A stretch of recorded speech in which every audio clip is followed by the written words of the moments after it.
Welcome to the OhioRAAM Show, number 287. Well,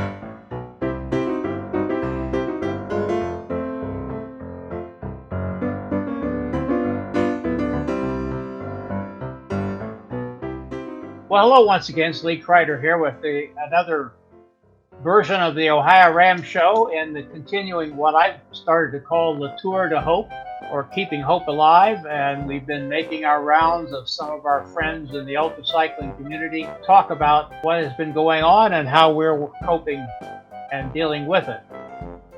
And today we have a very special guest, Dr. Patty George. I can call Patty the cover girl for the Race Across America, because the last time I looked, I think it's still there. When you go to the Race Across America website, it's a photo of Patty, and she has some interesting experiences from her medical background to tell us about what's been going on and give us some stories of hope. And be sure to check the show notes down here about Patty, about her charity, Phenomenal Hope Foundation. We're going to talk a little about that. And just say a thank you to our people here in Ohio who work at the time stations. We'll say more about them next year when we actually have a race going on. So with that, we're going to go right on out to Denver, Colorado, to Patty George. Hi, Patty. How you doing? Hey, Lee. I'm great. Thanks for having me. Hey, Patty, I was going to look it up, but I think way back when we were just getting started doing this show, not too long, we had Team Phenomenal Hope on. Yes. Yep. And that was your debut into the big time, which led you on to a bit on the Today Show. So, yeah, it was a pretty exciting time back then. I remember we made introductions, and that was before RAM 2014. Yeah, that was a special time. Thanks for having us on back then. Yeah, it was so good to have you, and we bumped into one another a time or two since then. But Patty, you are a doctor. You are a pulmonologist, a lung doctor. Yes. And you have a particular interest in a disease I'd never heard of till I met you. Yes. Pulmonary hypertension. But with the coronavirus seeming to the lungs for one of its primary attack areas, it should not be any surprise that you got pulled into the arena and you went into the belly of the beast, so to speak, in New York City and spent some time there. You want to tell us about how that came about and just share a little bit about your experience there. I think people would like to hear about it. Yeah, absolutely. So first off, thanks for giving me the opportunity to share this with you. I work at National Jewish Health in Denver, Colorado, and it's a medical center institution that's devoted to pulmonary disease and related diseases. And so we have a relationship with Mount Sinai in New York City. And through that, starting about 5 weeks ago, 5 or 6 weeks ago now, they sent out volunteer doctors from our institution to go help out with our colleagues in Mount Sinai.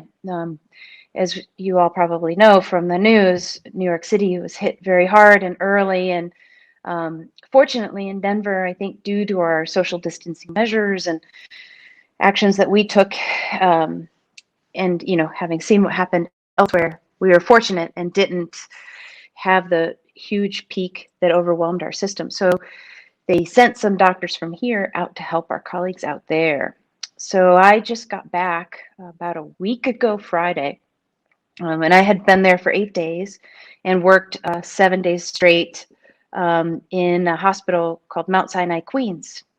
And let me tell you, I just feel incredibly fortunate to have been a part of a team of doctors to go out there and have this experience, because we've all been watching it on the news, and I think when we're hit by something like a pandemic, I don't know that it matters if you're a doctor or a nurse. I think a lot of us, like as human beings, sometimes feel powerless, helpless. You want to do something.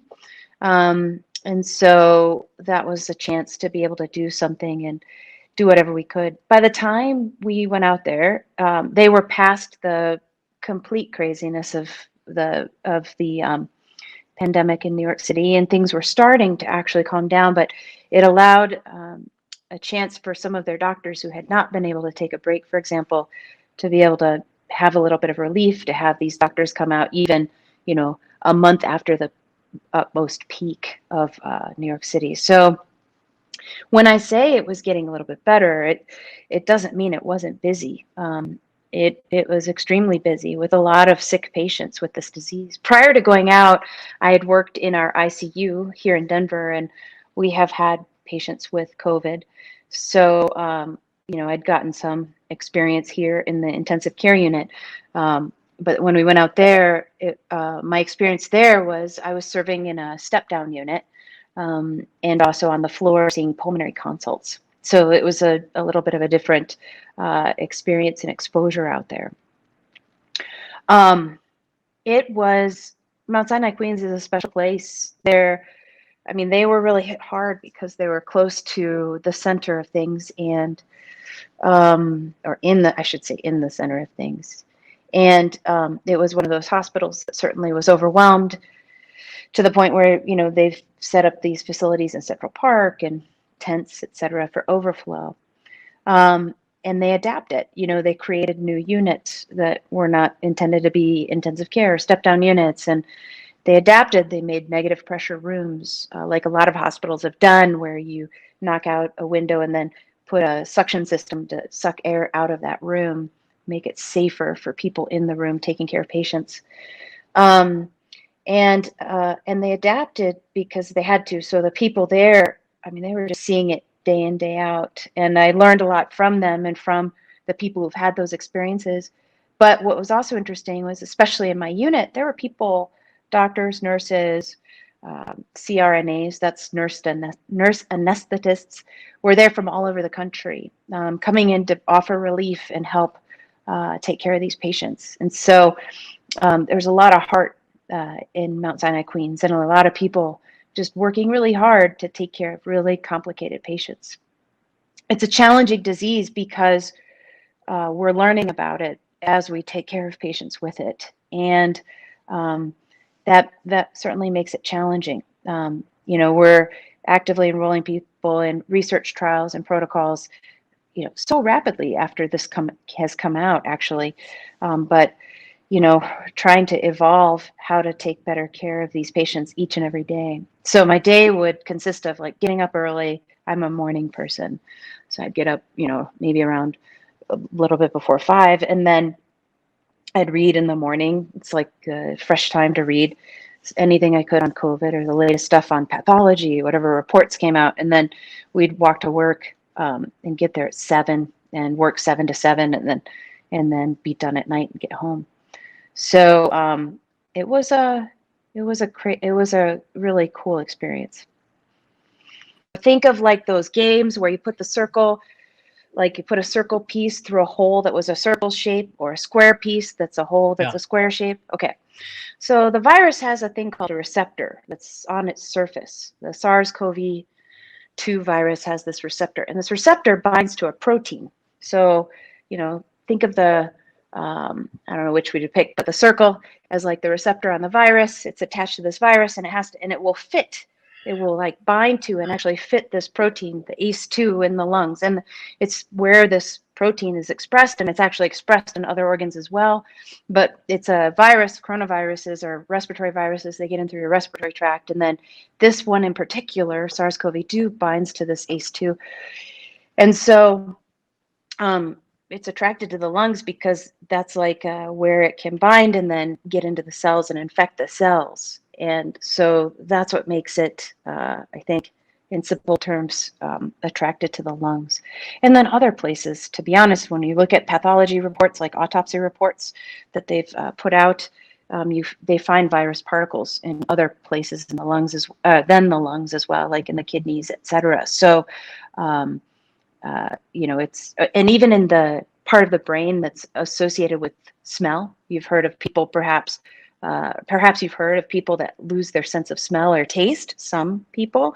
So they even found some of those viral particles expressed there in one of the reports of the Swiss cohort. So it all has to do with where this protein exists, and that's how the virus gets there. But it gets in through inhaling and then binding to these lung cells.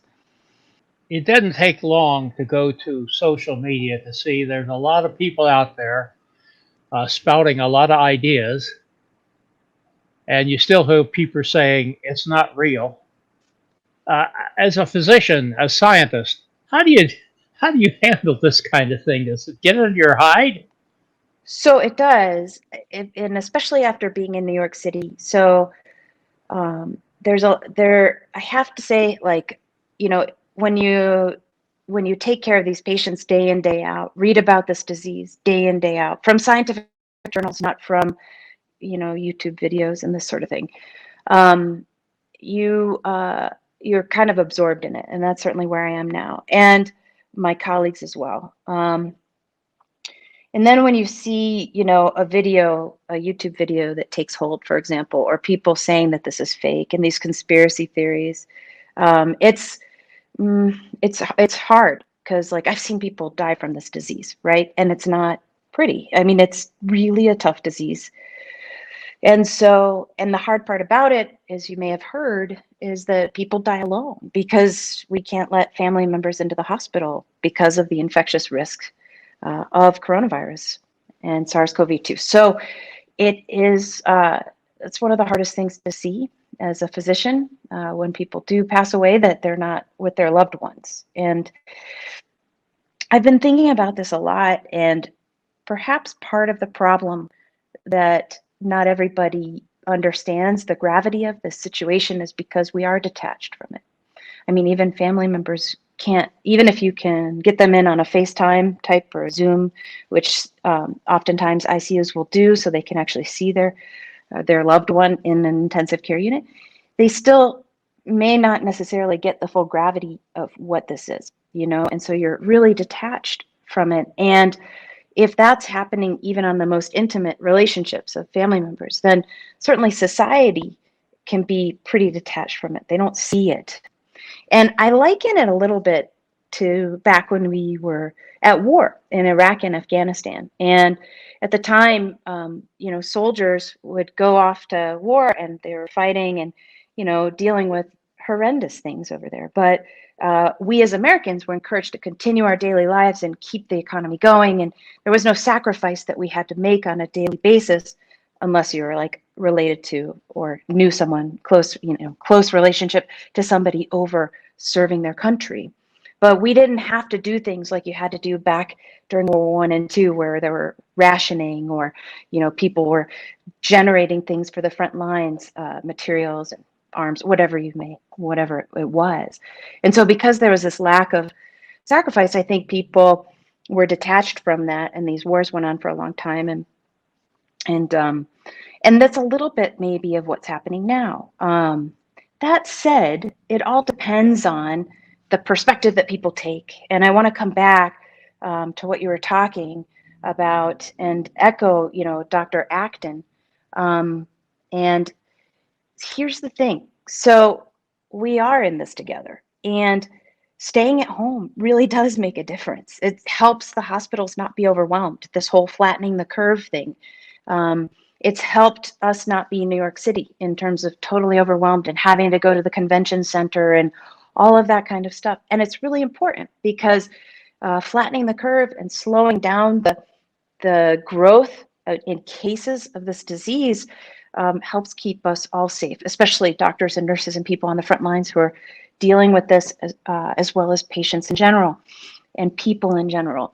And it also allows us time to develop maybe treatments. So recently there was publication, or there was news released that remdesivir, which is an antiviral medication, is being expedited through the FDA and made more available to actually treat this disease because of positive findings in an early trial. And we didn't have that 8 weeks ago, right? Instead, we had drugs that we were trying without, with just case reports. that, is not solid scientific evidence. And so, flattening the curve and making this go longer by people staying at home and sheltering in place and doing social distancing and washing their hands and wearing masks when they go out in public and they're around other people, like that stuff really matters because it buys us time. And you might say, well, we can't do this forever until there's a vaccine. Like, I need to not wear my mask. I want to go back to regular life. I want to race bicycles. We can get to that in a second. But a lot of our races in Colorado were canceled, and I'm sure that's the case in Ohio and elsewhere, and RAM, of course. And so people want to get back to their regular life, but by doing what each person can, and when, our leadership asks us to stay at home, I think that makes a really big difference. It buys us time, maybe for effective treatments. And certainly it's much better if an ER has to deal with 5 patients a day rather than, a flood of 20 and 30 patients a day or even more, right? And the hospital, a flood of that, because you can take better care of patients when you're not completely overwhelmed. And so all of that is super important. And people, because they're detached from it, may not realize the positive effects that's having. And the other thing that I think leads to frustration is, when social distancing works, it's not, it works and like nothing, like it's not a bad thing, like it's not as bad as it could be, right? And so then you think, why did we even have to do that? Well, it worked, but people may not understand that concept, right? And want to go back to their regular lives. Yeah. So I I thought really am about appreciative of that.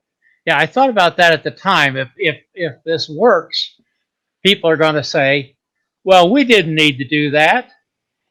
Right. And if it didn't work, I mean, if we didn't do it and we had a major crisis, they would say, "Well, why didn't you do that?" I mean, you're Exactly. damned if you do and damned if you don't, in this kind of situation.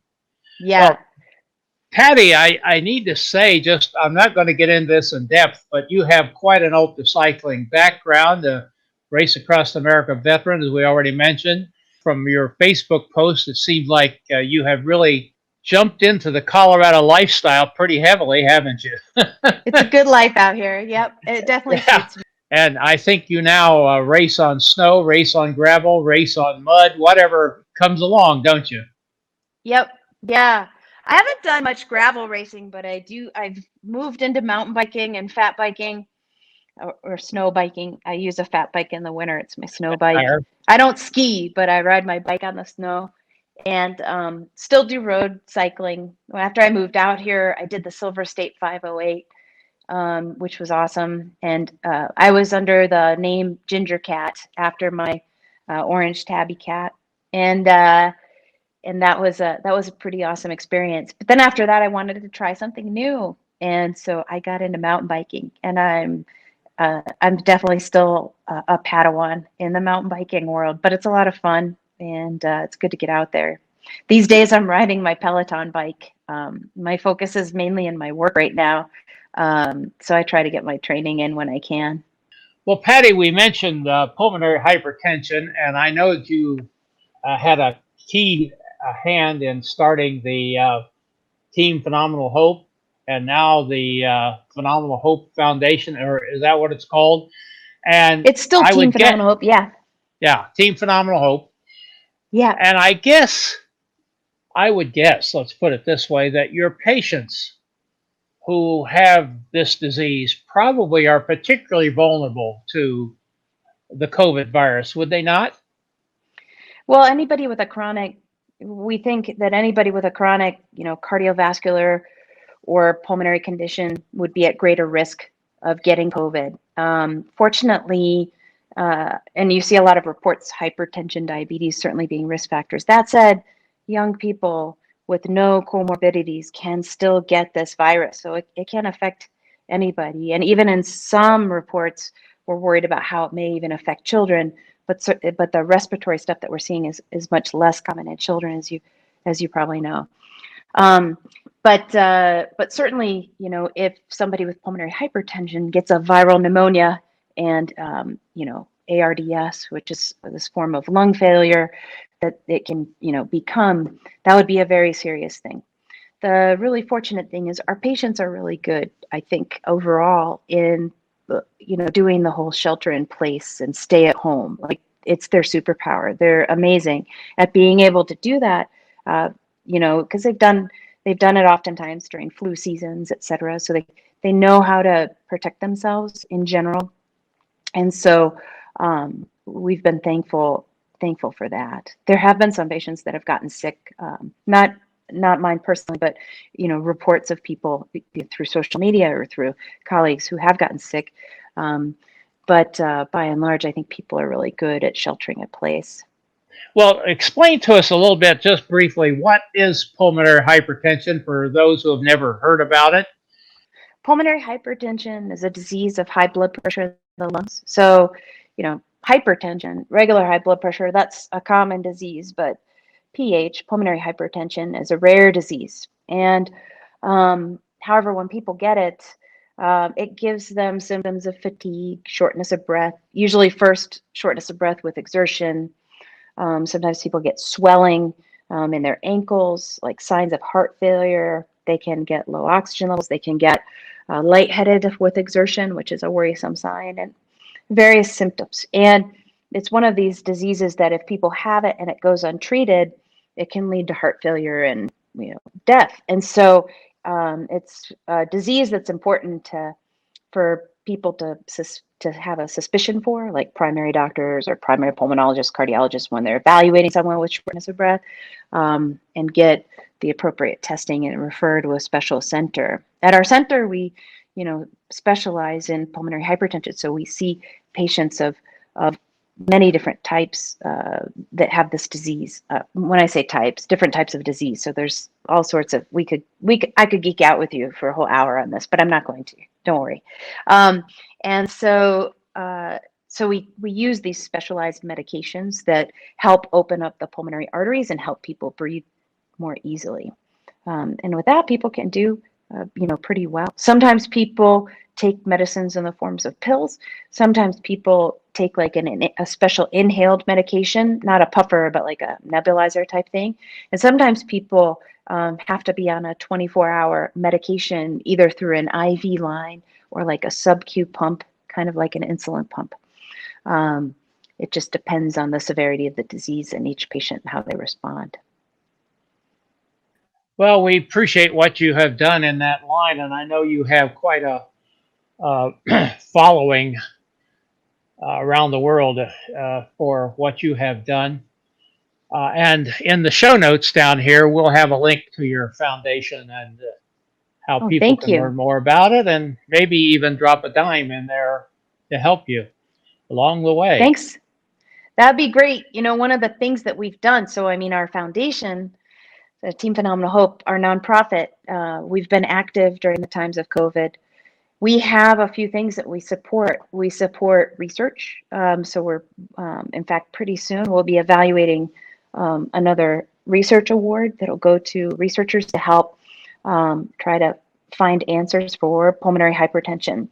The other thing we do is we have an unmet needs fund for patients to help support them with things that aren't usually covered by insurance or existing safety nets like medications. So, if somebody is running on hard times and needs money to be able to go to their doctor, like, that sort of thing, or needs to buy food, that, any needs that happen, they can apply for a grant very easily. And we give these mini grants. And during the time of the coronavirus pandemic, we opened this up for specific, PH patients who have needs related to coronavirus. So people who might have to pay a COBRA payment because they've lost their job and cover that sort of thing. So that's one of the things that our nonprofit did, and I'm very proud of, to help patients specifically even in this time. The other thing we're doing is, trying to help patients by putting out good information about living with COVID and pulmonary hypertension. We had a Twitter chat, our first ever actually, where we had patients and doctors and researchers together one evening just talking about concerns and life with coronavirus. And so we'll have to have that again, because it was, I think, very helpful And so, we're trying to get out there, get good information and reliable information and resources out there through our blogs and everything that we do, especially in this time when we're also dealing with COVID-19. Well, Patty, I want to thank you so much for taking time out to visit with us. I know a lot of people are going to be happy to hear from you and to hear your story. Is there light at the end of the tunnel? There is, Lee. Thank you. There definitely is. So here's the thing. I think, notice I'm itching my face with my sleeve. I'm starting to get better. There is light, because here's the thing. You hear all the news stories, right? The people that talk about conspiracy theories and that sort of stuff, and they're a very vocal minority. And, that certainly can get people down who are fighting this, whether they're doctors or people like yourself who are sheltering in place and helping us all. But I think the majority of people see this problem for what it is and realize that this is something that we all have to come together for, and we've seen people come together. So you see people come to in New York City, 7 p.m. every night. One of the things that's so moving is people would come in front of the hospitals and clang on cowbell, like ring cowbells and clang on pans and beep their horns. And one day the fire trucks came by and they, having their sirens, and it's like this several minutes of this thank you that they give to healthcare workers, and it's quite moving, and it makes you realize that people do realize they're in it together. And then when you see people out there, like when I do go to the store, and most of the people are listening to our mayor and our governor and wearing masks and being mindful, you realize, okay, we're in this together. And if we do these kinds of things, we can win. And then when you also see on the other side, like doctors and scientists literally like drilling whatever they can to research this and discover it in very rapid time, and making like the convalescent plasma story is fascinating, like clinical trials happening in rapid time. I mean, this would not be this rapid in any other circumstance, right? So when you see this happen and everybody really working together, if you can tune out some of the negative politics about it, the negative sides of things, those positive sides and the majority, I think, are really making a difference. And so that's the light at the end of the tunnel. We're all navigating these difficult waters. And as people start talking about reopening economies and all of that kind of stuff, we'll see what happens. Each state's different. But hopefully, no matter what, please keep staying safe and maintaining social distancing. And I do believe that, together, not just doctors and scientists and nurses, but every one of us together, we can beat this thing, and we will. We will. It's good to hear that word from you. And with that, I think it's a good place to cut it off and say thank you so much for being with us, Patty. We wish you well. Thank you. We wish you good health. Please stay healthy. And we are looking forward to hearing about you out there racing that bike again before long. Hope so. Yeah, maybe in the fall, the way things are going, but we'll see. Okay. Yeah. You've been a blessing to the family. Thank you so much. Thanks, Lee. You take care and stay safe too, okay? We'll try to do that. All right. Thank you.